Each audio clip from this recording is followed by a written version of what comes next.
ಈಗ ಮಂದಾಕಿನಿ ಪುರೋಹಿತ್ ಅವರಿಂದ ಚಿಂತನ. ಸತ್ಯವಂತರ ಸಂಘವಿರಲು ತೀರ್ಥವೇ ಆತಕ್ಕೆ, ನಿತ್ಯ ಜ್ಞಾನಿಯಾದ ಮೇಲೆ ಚಿಂತೆ ಯಾತಕ್ಕೆ ಎಂದಿದ್ದಾರೆ ಕನಕದಾಸರು. ಸಜ್ಜನರ ಸಂಘವದು ಹೆಜ್ಜೇನು ಸವಿದಂತೆ ಎಂಬುದು ಅನುಭಾವಿಗಳ ವಾಣಿ ಎಂದ ಮೇಲೆ ಸತ್ಸಂಗದಲ್ಲಿರುವುದರ ಸತ್ಯವಂತರ ಸ್ನೇಹ ಮಧುರವಾಗಿರುತ್ತದೆ. ಸಜ್ಜನರ ಸಹವಾಸದಿಂದ ನಮ್ಮಲ್ಲಿಯೂ ಸದ್ಗುಣಗಳು ಬೆಳೆಯುತ್ತವೆ. ಎನಗೂ ಆಣೆ ರಂಗ, ನಿನಗೂ ಆಣೆ, ದುಷ್ಟರ ಸಂಗವ ಮಾಡದಿದ್ದರೆ ನನಗೇ ಆಣೆ ರಂಗ, ಶಿಷ್ಟರ ಸಂಗವ ಕೊಡಿಸದಿದ್ದರೆ ನಿನಗೂ ಆಣೆ ಎಂದು ಶ್ರೀ ಪುರಂದರದಾಸರು ಸಜ್ಜನರ ಸಂಘಕ್ಕಾಗಿ ಹಾತೊರೆದಿದ್ದಾರೆ.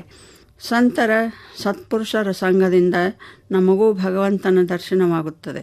ಸಂತರ ಸಹವಾಸದಲ್ಲಿ ನಿತ್ಯಾನಿತ್ಯ ವಿವೇಕವು ನಿರಂತರ ಜಾಗೃತವಾಗುತ್ತದೆ ಎಂದ ಮೇಲೆ ವ್ಯರ್ಥ ಹಾಳು ಹರಟೆಯಲ್ಲಿ ತೊಡಗದೆ ಕೌಟುಂಬಿಕ ಜೀವನವನ್ನು ಛಿದ್ರ ವಿಚ್ಛಿದ್ರಗೊಳಿಸುವ ಟಿವಿಯಲ್ಲಿರುವ ಸೀರಿಯಲ್ಗಳನ್ನು ನೋಡುತ್ತಾ ಸಮಯವನ್ನು ವ್ಯರ್ಥ ಕಳೆಯದೆ ನಮ್ಮ ಸಂಸ್ಕೃತಿಯಲ್ಲಿರುವ ಉಚ್ಚ ಮೌಲ್ಯಗಳನ್ನು ಸಾರುವ ಶ್ರೇಷ್ಠ ಗ್ರಂಥಗಳನ್ನು ಓದುವುದು, ಮನಸ್ಸಿಗೆ ಆನಂದ ನೀಡುವ ಸಂಗೀತವನ್ನು ಕೇಳುವುದು, ಮಹಾನ್ ಸಂತರು ನೀಡಿರುವ ಸಂದೇಶಗಳನ್ನು ಮನನ ಮಾಡುವುದರಿಂದ ನಮ್ಮಲ್ಲಿ ಒಳ್ಳೆಯ ಆಲೋಚನೆಗಳು ಬೆಳೆಯುತ್ತವೆ.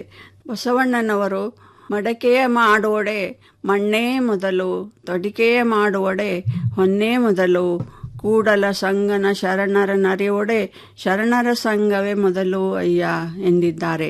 ಕೂಡಲ ಸಂಗಮನನ್ನು ಅರಿಯಬೇಕಾದರೆ ಶರಣರ ಸಂಘವೇ ಮೊದಲು ಎಂಬುದು ಮಹತ್ವದ್ದಾಗಿದೆ.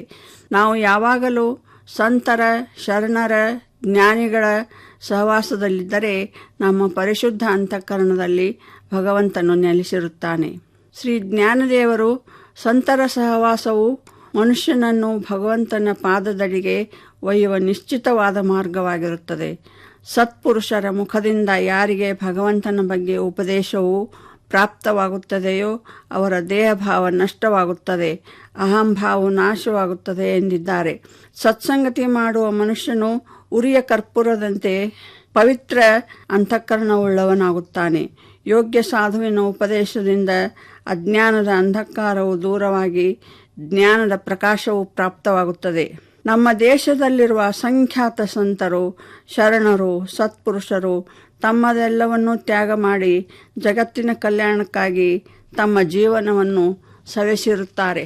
ಇರಬೇಕು ಹರಿದಾಸ ಸಂಘ, ಇರಬೇಕು ಪರಮಜ್ಞಾನಿಗಳ ದಯ ಸಂಪಾದಿಸಬೇಕು, ಅತಿಜ್ಞಾನಿಯಾಗಿರಬೇಕು, ಹರಿಕಥೆಯ ಕೇಳಬೇಕು, ಏಕಾಂತವಿರಬೇಕು, ಲೋಕವಾರ್ತೆ ಬಿಡಬೇಕು, ಲೋಕೈಕನಾಥನ ಭಜಿಸಬೇಕು, ಶ್ರೀಕಾಂತ ಪುರಂದರ ವಿಠ್ಠಲದಾಸರ ಸಂಘವಿರಬೇಕು ಎಂದು ದಾಸರು ಸತ್ಸಂಗದ ಮಹಿಮೆಯನ್ನು ಸಾರಿದ್ದಾರೆ.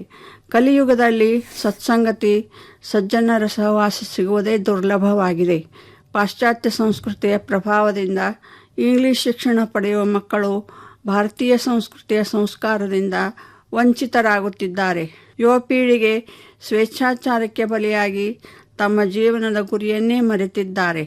ವೃದ್ಧರಂತೂ ಮಕ್ಕಳ ಮೊಮ್ಮಕ್ಕಳ ಪ್ರೀತಿ ಗೌರವದಿಂದ ದೂರವಾಗಿ ಅನಾಥ ಪ್ರಜ್ಞೆಯನ್ನು ಅನುಭವಿಸುತ್ತಿದ್ದಾರೆ. ಇಂತಹ ಸಂದಿಗ್ಧ ಪರಿಸ್ಥಿತಿಯಲ್ಲಿ ಭಗವಂತನಲ್ಲಿ ಅನನ್ಯ ಶರಣಾಗತಿ ಹೊಂದಿ ನಮ್ಮ ಸಂಸ್ಕೃತಿಯನ್ನು ಉಳಿಸಲು ನಾವೆಲ್ಲ ಎಚ್ಚೆತ್ತುಕೊಳ್ಳುವುದು ಅವಶ್ಯವಾಗಿದೆ.